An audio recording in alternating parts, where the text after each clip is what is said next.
మూసి చుట్టూ ఎట్లేదైనా సరే foot paths వేసి లేకపోతే దాని ఒక సుందరీకరణగా ప్రక్షాళన ఒప్పుకుంటున్నాం. సుందరీకరణ ఎందుకు అంటున్నా? పేదోడు కడుపు సుందరీకరణ ఎందుకండి? ఎవరికి షాపింగ్ మాల్ ఏం అవసరం? హైదరాబాద్ డెవలప్మెంట్ అంటే మళ్ళీ హైదరాబాద్ డెవలప్మెంట్ లేదా? ఇటు 358 కిలోమీటర్ల రీజనల్ రింగ్ రోడ్ వస్తుంది.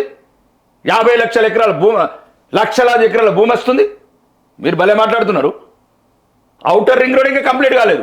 మళ్ళీ రీజనల్ రింగ్ రోడ్ చూసారా? 358 కిలోమీటర్లు. ఇప్పుడు నార్త్ రైట్ దాంట్లో కొన్ని లక్షలాది ఎకరాలు ఉన్నాయి. దాంట్లో కూడా రాపించిన వాళ్ళు అలా ఎవరు చెప్పేవాళ్ళు లేడు, వినేవాళ్ళు లేడుగా. ఇక్కడ ఏమున్నదండి? ఇప్పుడు ఎక్కడ ఇది లంగరాజు, గాంధీనగర్, ఇవన్నీ ముఖ్యంగా పేదలండి, మరీ పేదలు.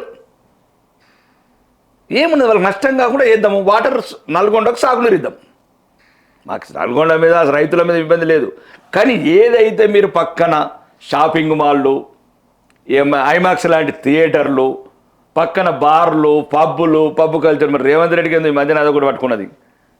ఆ బంజారాస్ ఈయనే ఉంటాడు, ఆ పబ్బుల చుట్టుపక్కల ఉంటాయి. కాబట్టి ఆయన పట్టుకున్నది ఎట్లా? ఏముంటుంది మీకు? కాదు, ఒకవేళ అట్టనే మీరు పెట్టాలనుకున్నారు పెట్టండి. గౌడెల్లి దాటిన తర్వాత అక్కడ ప్రజలు ఏదైతే ఎక్కడైతే ఇల్లు స్థలాలు ఉన్నాయో అక్కడ వరకు వదిలేయండి. అక్కడ నుంచి నల్గొండ దాకా పెట్టండి.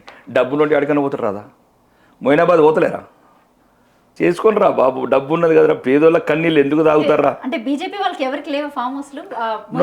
మేము ప్రణాళిక, నేనేమంటున్నా, మీరు వాళ్ళని తాగం కద్దంటలేము, మొయినాబాద్ పోయి ఫామ్ హౌస్లలో కులకం కద్దంటలేము, గెలకం కద్దంటలేము, జొన్నవాడ గెస్ట్ హౌస్లలో పార్టీలు చేసుకోండి, క్యాసినోలు ఆడండి. కానీ పేద ప్రజల కన్నీళ్లతో ఎందుకు ఆడుకుంటారో అంటున్నాం అంతే. మేము మూసి సుందరీకరణ కూడా ఎక్కడ పేద ప్రజలు నష్టపోకుండా నువ్వు ఇద్దరినీ సుందరంగా తప్పలేదు. ప్రక్షాళన అంటే ఏంది రాదా? ఫస్ట్ నువ్వు ఏదైతే కెమికల్స్ కలుస్తుందో దాన్ని కంట్రోల్ చేయి, డ్రైనేజ్ కలుస్తుందో కంట్రోల్ చేయి, రిటైనింగ్ వాల్స్ కట్టండి, వాటర్ మంచిగా వెళ్ళిపోతుంది.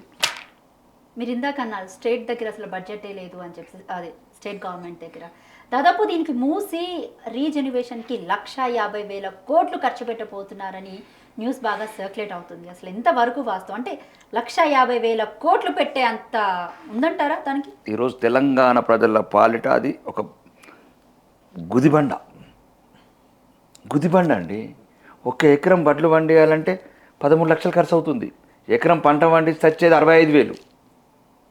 అసలు మీరు ఎవ్వరు కూడా మీడియా కానీ, సైంటిస్టులు కానీ, ఇంటలెక్చువల్స్ కానీ దయచేసి ప్రజలకు అవగాహన కలిగించాలి. ఈ ద్రోవులందరూ ఎటువంటి అర్హత లేనోళ్ళు ఈ పదవులకు వచ్చి, ముఖ్యమైన పదవులకు కానీ రాష్ట్ర ప్రజల భవిష్యత్తు తాకట్టు పెడుతున్నారు.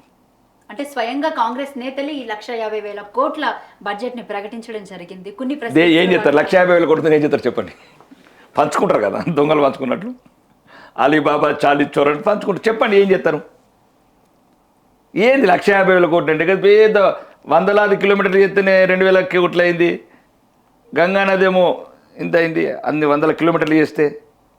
నమో గంగా, సబర్మతి. చెప్పండి కదా ఏం చేస్తారు మీరు? చెప్పండి 1,50,000 కోట్లు ఏం చేస్తారు? ఇంతకుముందు టీఆర్ఎస్ ప్రభుత్వం ఉన్నప్పుడు ఫస్ట్ ప్రపోజల్ 5,600 కోట్లు. ఇక్కడ నుంచి ఇక్కడ మనం బ్రిడ్జ్లు కావచ్చు, ఏది చాదర్ఘాట్ మీద అండ్ అక్కడ లంగర్ హౌస్ దగ్గర కొన్ని ఒక 6 బ్రిడ్జ్లు, పక్కన సుందరీకరణ, ఏదో పాపం మరి అంత అద్మానం పోలేదు. కానీ 5,600 కోట్లు అయిపోయేది, దాన్ని 1,50,000 కోట్లు అంటారు. పిచ్చ ఎట్లా? మళ్ళీ అప్పులు తెచ్చి ఆసిఫాబాద్ మీద, ఆదిలాబాద్ మీద, ఆర్మూర్ రోడ్ మీద, మా గుండెల మీద ఈ అప్పులు తెచ్చి ఆ బ్యాంక్ వెళ్ళి ఈ బ్యాంక్ వెళ్ళి తెచ్చి ఇక మా ఫ్యూచర్ జనరేషన్ మొత్తం తాకట్టు పెట్టుండ్రు. ఇక మేము రేపు తెల్లరి పెట్రోల్ పోసుకుంటే 300 రూపాయలు కావాలా, ఆయిల్ కొంటే 200 రూపాయలు లీటర్ కావాలా, ఇక రిజిస్ట్రేషన్ ఛార్జీలు పెంచుతారు, ఇక లిక్కర్ ఛార్జీలు వేస్తారు. ఆ పేదోడికి ఒకటి బలహీనతున్నది కాబట్టి ఇక మొన్ననే పెంచినారు. పాపం ఆ రోడ్ ఏ పాపాన్ని వేసిండో కానీ రోజు తాగుకుంటూ తిరుగుతున్నారు. బీరుకు పెంచారు, విస్కీకి పెంచారు. పేదోడు బలహీనతనే కదా మీకు కావాల్సింది, పేదోడు బలహీనత పెట్టుబడి. కాబట్టి మూసి మానేయండి ఇవన్నీ. రేవంత్ రెడ్డి గారికి కూడా చెప్తున్నా, అది రేవంత్ రెడ్డిని పదవి దించతందుకు ఆడుతున్న ప్రణాళిక ఇది. ఆయనకు అర్థం కాక పిస చేసుకుంటున్నాడు. అవి అంటే ఎందుకంటే ఎన్నుకున్న వాళ్ళంతా 6 ముఖ్యమంత్రులు ఉన్నారు. రేవంత్ రెడ్డిని ఏదో ఒక రంగం తప్పటాడికి ఏపిచ్చేసి రేపు తెల్లరిగా ఢిల్లీలో ఉన్న సుల్తాన్లు ఒకటే రోజు పొద్దుగల ఫోన్ చేస్తారు, పోయి ముఖ్యమంత్రి పదవి రిజైన్ చేసి గవర్నర్కి ఇవ్వమని.